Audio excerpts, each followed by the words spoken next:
Swinging a drive.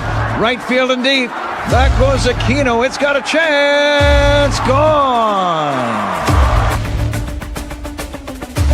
Get out the tape measure. Long gone. Fly the W! Cubs fans, it's time to fly the W with Dustin Rhodes and Paul Crawley-Jean.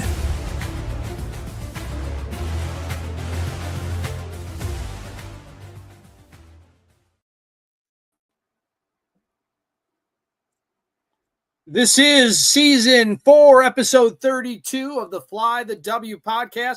Sweet, sweet Cubs redemption, Crawley. Don't forget to listen, download, subscribe, and most importantly, review the podcast. Follow on all the socials. I'm at Mullion Haw on X. And you can follow me at Crawley's Cubs on X, Blue Sky and TikTok, and Crawley's Clubhouse on Facebook, Instagram, YouTube, and Threads. And you can email us at crawleysclubhouse@gmail.com. All right, Crawley, we're just maybe 30 minutes from the wrap-up of a 3-game series down in Miami. The Cubs get the best of the fish, take 2 out of 3.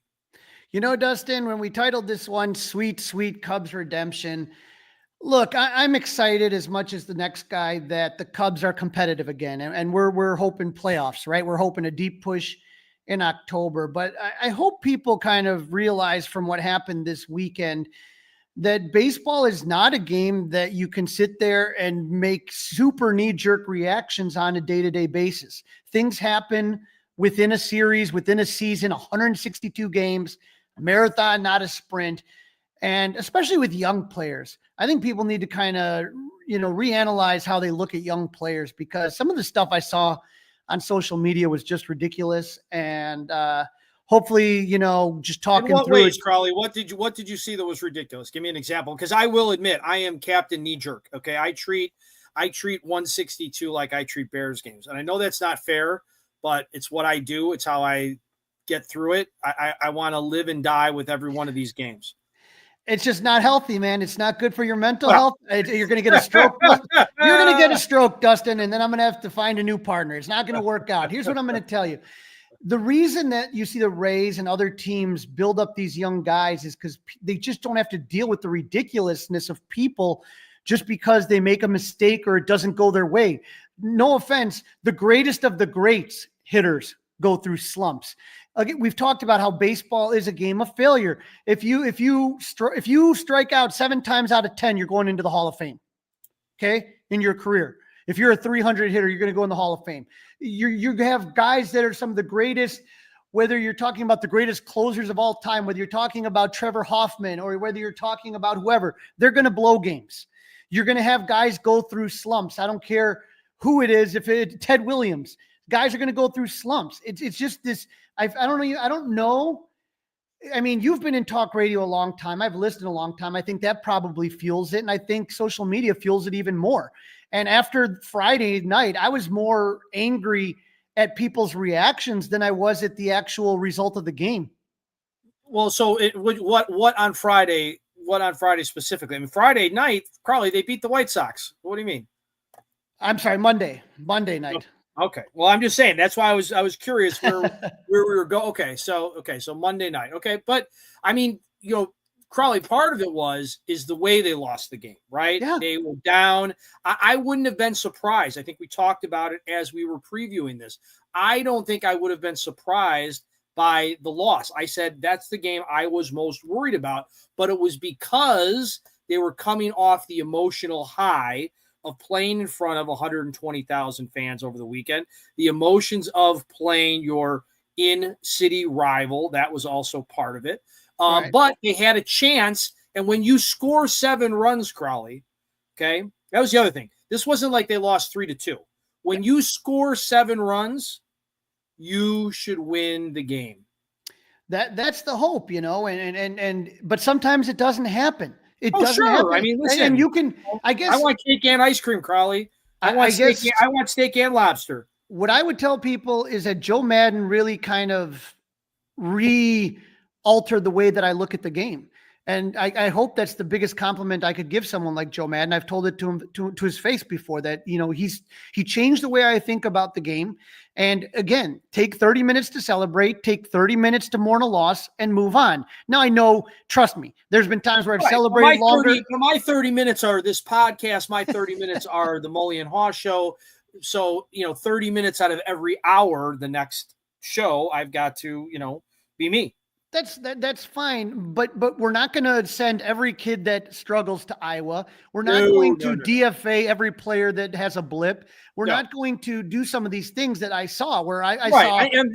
I'm just speaking about me personally. I don't think I wanted to DFA anybody or blip anybody after that loss. I mean, there are circle of trust issues, things like that.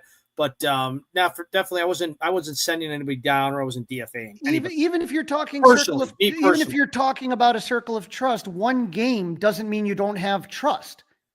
And what we found out after the game put things into perspective. But let's kind of go through game one, right? Correct. Let's go through the game. Let's go back to game number 1 of this series. It was Ben Brown, an important road start for him against Edward Cabrera. Yeah, and the Jekyll and Hyde season for Ben Brown continues. First batter he faces Jesus Sanchez. He falls behind 3-0, and he throws a fastball right down the middle. Sanchez crushes a home run to center. Cubs are down 1-0. He falls behind the next batter, Augustine Ramirez, 3-1. He throws another fastball down the middle, back-to-back jack. Cubs down 2-0.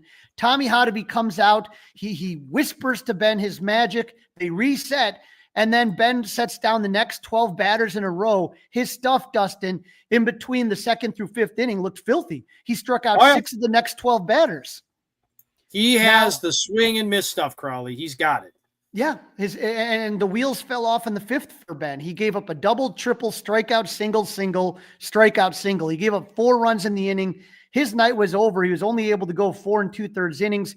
He gave up 6 runs on 7 hits, no walks, 8 Ks, but he did give up 2 home runs. And this is what Ben had to say about the game. Yeah, I felt pretty good the whole game. I felt like I had a really good effort of executing pitches, and my luck kind of ran out in the 5th. Just, good pitches that were getting hit. Didn't do a good job holding the base runner on. I think that's the one thing I can really, with Jesus Sanchez and when Al Lopez was up, him stealing second was a big play, and that falls in my hands, and I didn't do the job to get through that inning and maybe get a 6th inning and help out the bullpen. That's, the bullpen's been grinding a little bit lately, just usage-wise. So. It's one of those things that I think that when you have a young guy like Ben Brown, it doesn't take much for the wheels to fall off, right? It doesn't take a lot, and I feel like we see what's there. It just hasn't come together yet, but when it does, I still feel that Ben Brown could be a top-tier pitcher. Oh, I think he could be a top tier pitcher eventually, but I think his best place right now, based on the Cubs situation, might be the back end of the Cubs bullpen, Crowley.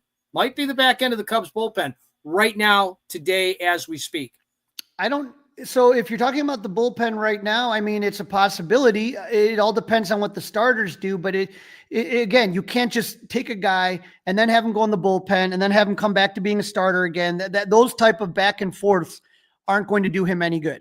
Is what I would say right now.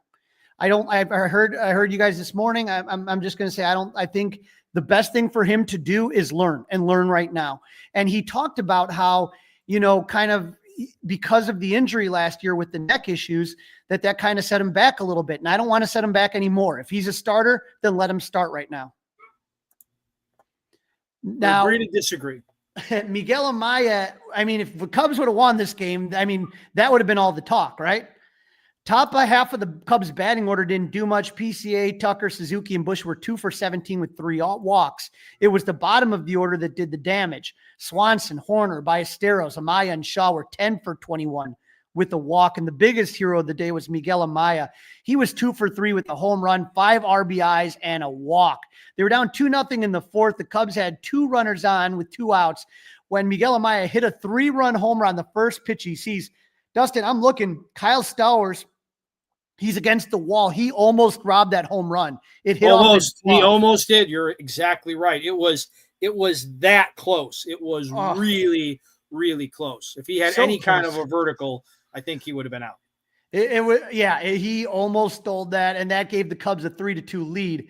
After the Marlins retook the lead 6-3 in the fifth, the bottom of the lineup did it again in the sixth. Former Cub Jesus Tinoco. Remember, that's who they came back against last week when the Marlins were in. He comes into the games. The Cubs load the bases.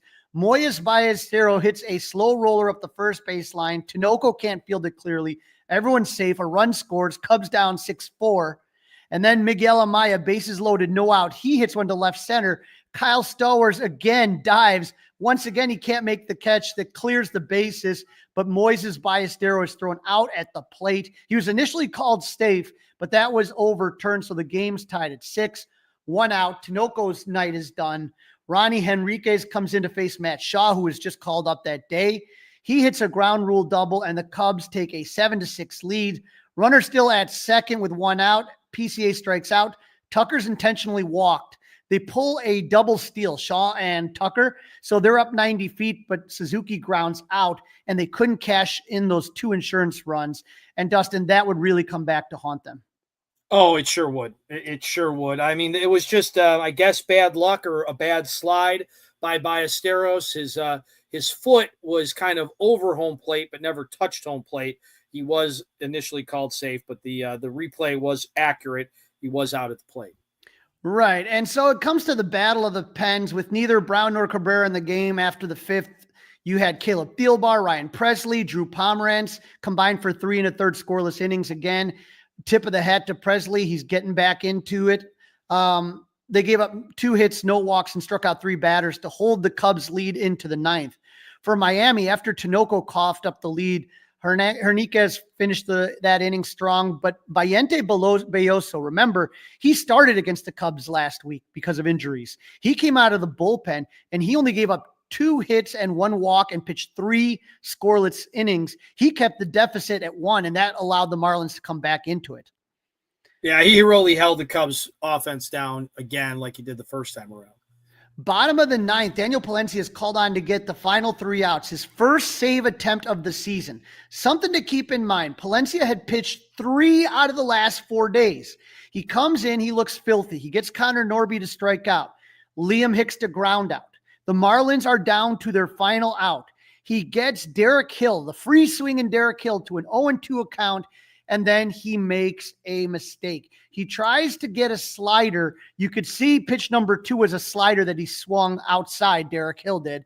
But then pitch 3 is supposed to be a slider in the same location, but Dustin, it doesn't slide.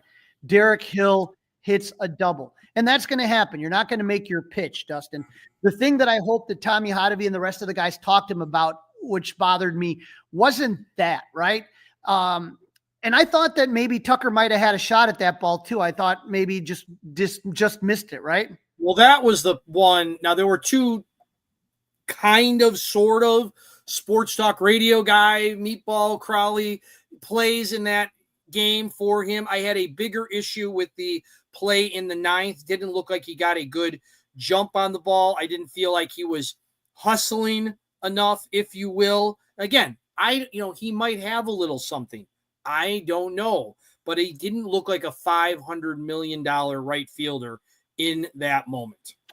Either way, the main issue here, Dustin, is, okay, you made the mistake to Derek Hill.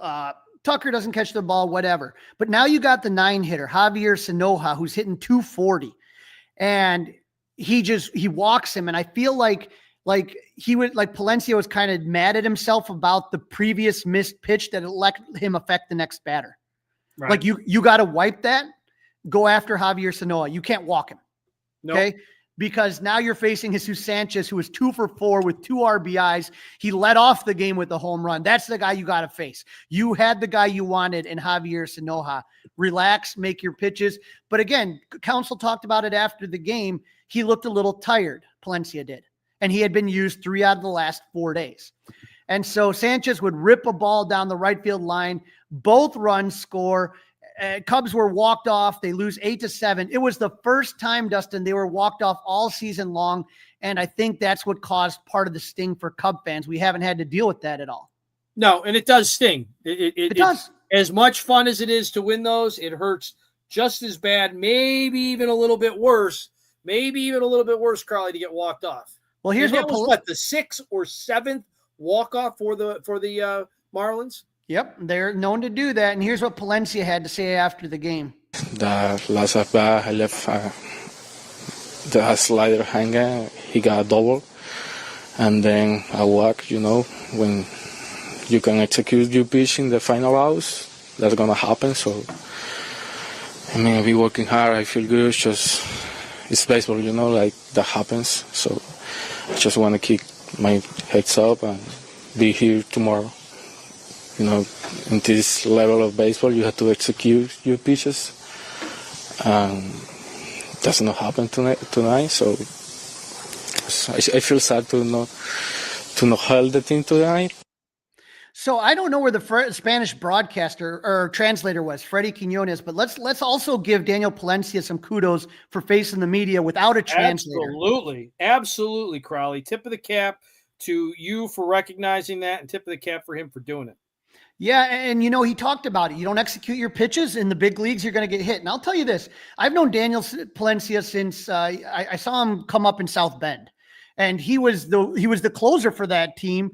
And he's a guy that can do this. If you look at it, he's throwing triple digits. I had people saying, "Oh, I want him at Iowa. I don't want to ever see him again."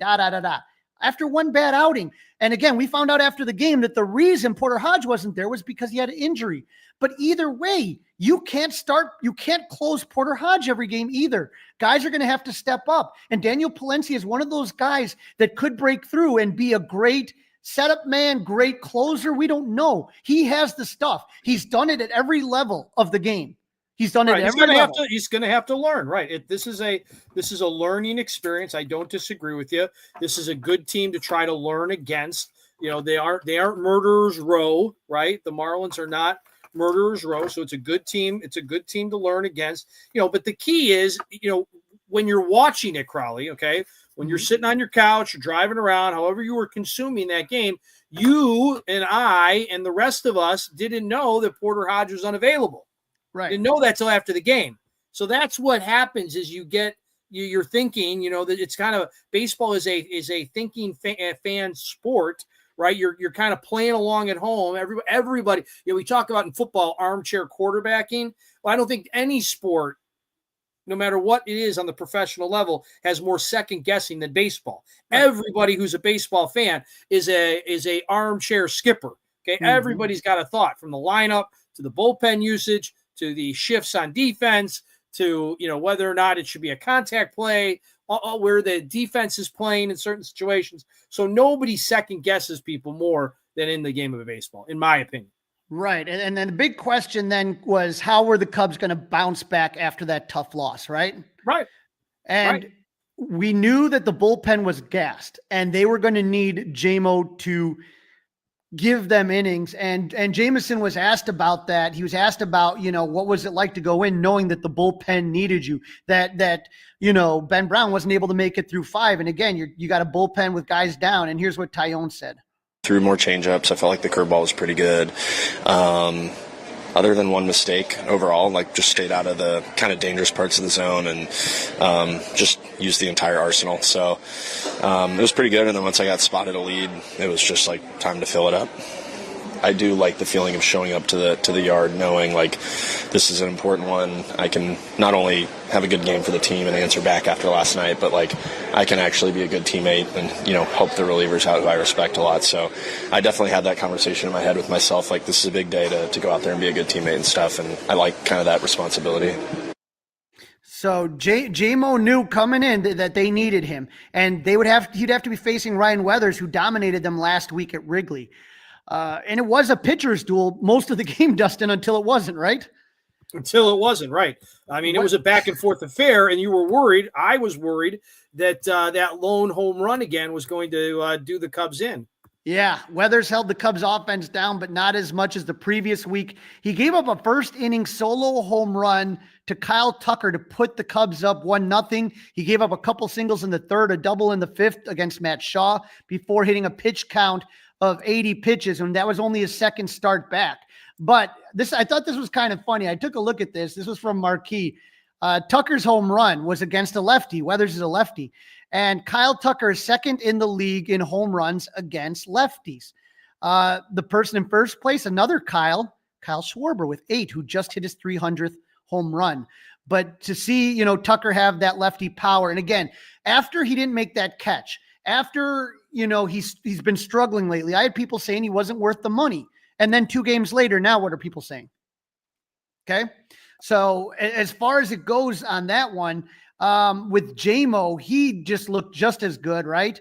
He was able to match him and more. He gave up 4 home runs against the Mets and 3 to the Marlins in his last 2 starts. The question was, JMO going to be able to keep the ball in the park? And the answer for the most part was 7. Yes, right? He retires the first 7 batters he faced before catcher Nick Fortes, of all people, tied the game with the home run in the 3rd inning. And you could hear the Cub fans saying, uh-oh, here we go again. But that was all Taillon gave up. He had a little bit of traffic on the bases in the 3rd and the 5th, but he was able to get out of it without any further damage. Now this, Dustin, was a Jameson Taillon quality start. 7 innings pitched, 4 hits, 1 run, 3 walks, 2 Ks. These were the Cubs with the most innings pitched in a single game this season. Showed on April 4th, 7.1. Taillon on Tuesday, 7. Taillon April 27th, 7. Justin Seal April 7th. And showed up March 29th, 7. So this is graphic, by the way. Nice graphic. Yeah, they have not gotten into the 7th often. And in a day where they needed JMO to do it, he came through. Chris Flexen pitched the final 2 innings. The bullpen Found that gets interesting, though, too, Crowley. Found that interesting. Chris Flexen throwing 2 innings, kind of in mop-up duty, but maybe he is a guy they're going to end up sticking into the rotation, and maybe Ben Brown is the one going to the bullpen. Just saying. Yep. I'm just saying. I have a hard time seeing him pulling Brown from the rotation, but it's a possibility. The Cubs offense didn't do much against Weathers other than that first inning solo home run. But once Weathers was gone, the Cubs offense pounded all over the Marlins bullpen. Calvin Foucher was the first out of the pen, and the inning started with the leadoff walk to Seiya, and then the floodgates open. The Cubs loaded the bases on singles by Tucker and Carson Kelly, followed by 3 more singles by Dansby, PCA, and Nico to make it a 5-1 game. Foucher's day is done. Lake Botcher comes in. He gives up a sac fly to Turner. Matt Shaw doubles. Happ strikes out. Seiya up for the second time, hits a 2-run homer. Kyle Tucker singles before Carson Kelly struck out to end the inning. By the time the 6th inning was over, the Cubs scored a season-high 8 runs in the inning, the most runs they've scored in 1 inning this season. And they weren't done in it either, with position player Javier Sinoja on the mound in the 9th. The Cubs added 5 more runs, Dustin. 5 more runs there. And so the Cubs offense scored 14 runs on 21 hits, 31 total bases. They were a whopping 9 for 15 with runners in scoring position. Seiya Suzuki, 3 for 5 with a home run and 4 RBIs. Kyle Tucker, 3 for 4 with an RBI. Those are the guys that the Cubs have been waiting to get their bats going. How many times have we said bottom of the order, bottom of the order? Yep. When Seiya and Tucker are right, this is what the offense looks like. That's what it looks like. It was awfully good. The 21 hits, right, matched a season best so far this year. So Bears 14, Dolphins 1, the final. Oh, wait, no. Cubs. Right. 14. Okay. All right, so that got us to this afternoon. We have the rubber game of the series. Cade Horton making an important start for the Cubs. Max Meyer went for the fish. Now, it was interesting because after the game was over, game 2, Taylor McGregor was talking to Kyle Tucker, and this is what Tucker had to say after game 2. I feel a little bit better. I started to feel a little bit better, probably my second at bat yesterday, just to get a feeling in the box that I felt like I could work with. I've been kind of searching for that for a little bit. But I just feel like I've, stayed better through the ball and directional and everything, the last 5 to 8 at bats or so. So I feel like that's something I could work with and, build off of. It's more just a feeling in the box in terms of whether it's your stance or hands position or hips or just your direction that you're trying to go with the ball with the intent. And I've been kind of had a numbness feeling for a little while, just trying to search for that. But I felt a lot better recently and just trying to build off that. a numbness? Not physical, but it just didn't feel like he was in the right place. And Right. he said at his at bat yesterday on Monday, that's when it kind of clicked in and he hit the ball hard. He just didn't get the results. Right, and that's important. I mean, he's maybe getting out of the field for a couple of days. He's been DHing the last couple of days now. Maybe there's going to be a little bit of a rotation with him and Sayed. Maybe Ian Happ coming off the oblique. Maybe you don't want Ian out there every single day in the field, and maybe between the three of them, there's some sort of a little bit of a rotation between Suzuki and Tucker and Ian Happ and who's DH and who's in the field. So we'll see. I like the fact that he's talking, Tucker. I like the fact that he's seriously. I mean, that matters a little bit. I know that might not be his thing, but I think it is important to do that.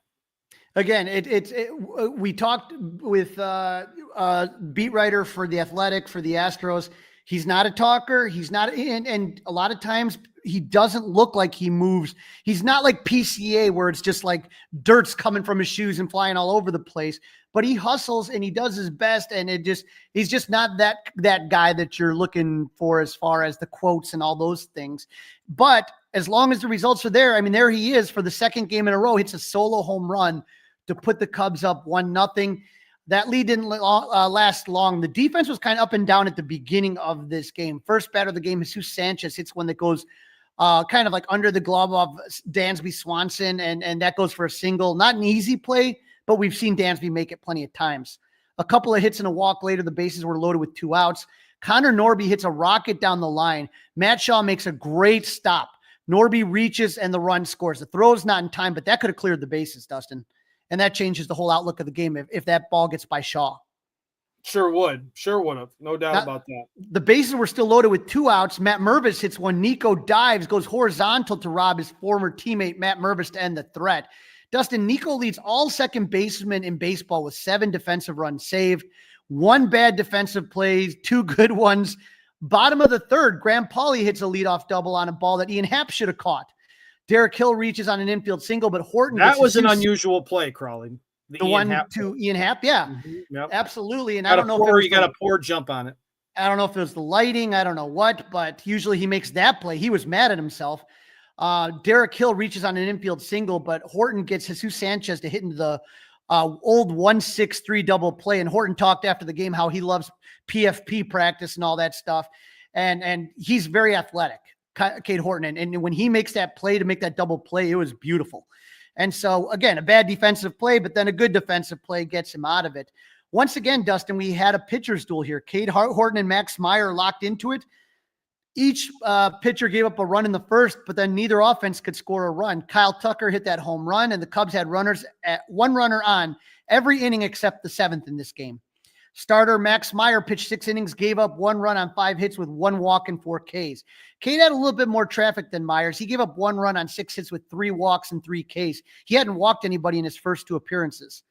But, Dustin, he was able to go 5 1/3 innings, and he was able to strand runners as Miami was 2 for 9 with runners in scoring position. We talked about the tail of the tape, how they were really bad in that category.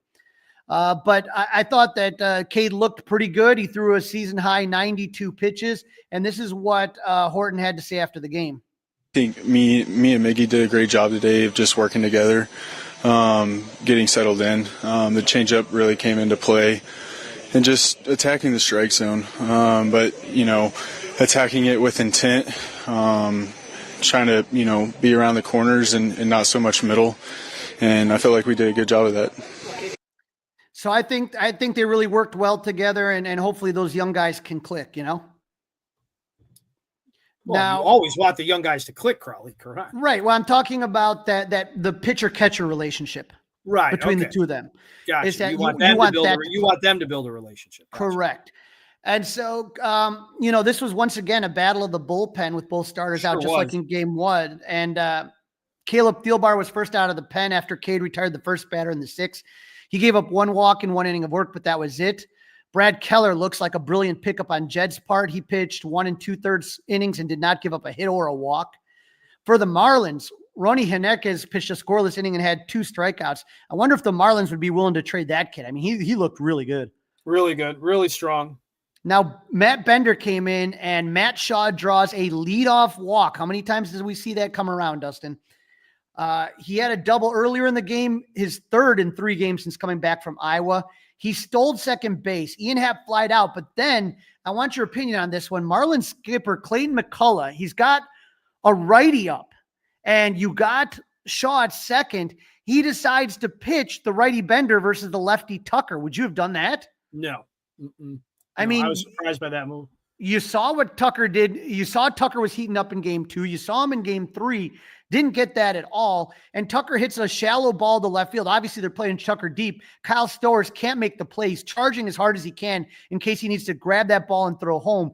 But he overruns the ball. That allows Shaw to score. Cubs take a 2-1 lead. Tucker gets to second on an error by Stowers. Seiya strikes out. Tucker steals third, but PCA strikes out. So we got a 1-run game going into the 9th, and it's time for Daniel Palencia, the guy that everybody was talking bad about after Monday night's game. And he gave up 3 fly balls. I don't think any of them were particularly well hit to end the game. And Dustin, that's why this one is called Sweet, Sweet Redemption, because of all the smack talk about Kyle Tucker, all the people talking about Matt Shaw, all the people talking about Daniel Palencia. These are, I mean, with Tucker, you're talking about a generational talent. When you're talking about Palencia and when you're talking about Matt Shaw, these are guys the Cubs need to build on, and they're going to make their mistakes and they're going to have their struggles. But Cub fans have to understand that's part of the growing process. And I feel like, you know what? Give these kids a chance. Give them a chance to breathe. Okay. Don't be all over them. Don't be talking all over social media. These guys are really great players. Now, if I'm telling you, if I saw Matt, if Daniel Palencia was throwing 80-mile-per-hour meatballs, then yeah, I would be like, yeah, we don't need this guy. I know what he is. I know what Matt Shaw can be. Just being patient and understanding there are going to be blips. There are going to be games that things aren't going to work out. I think that's the thing that Cub fans have got to just understand. And this is a really good team. I think they're still a few pieces away from truly potentially being a great team, but this is a team right now that's a lot of fun. They are breaking records, Dustin, that have been around since the 1800s as far as the offense is concerned.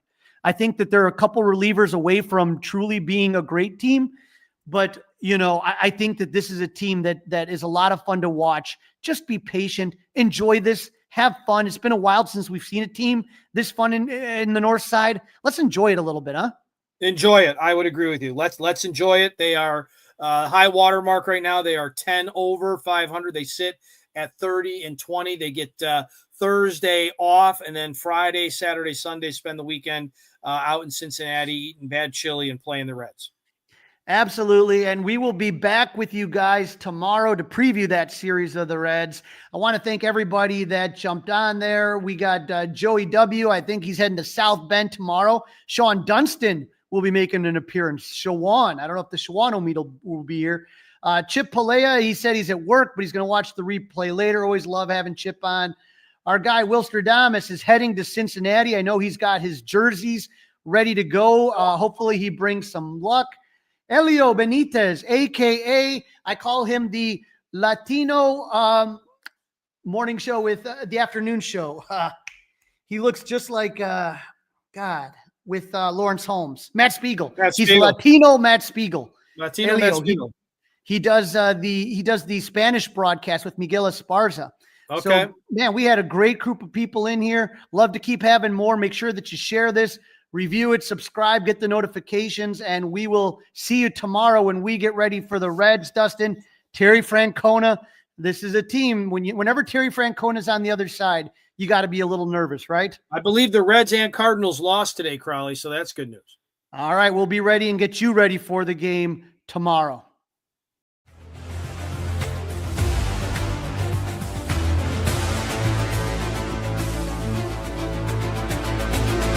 It's all over.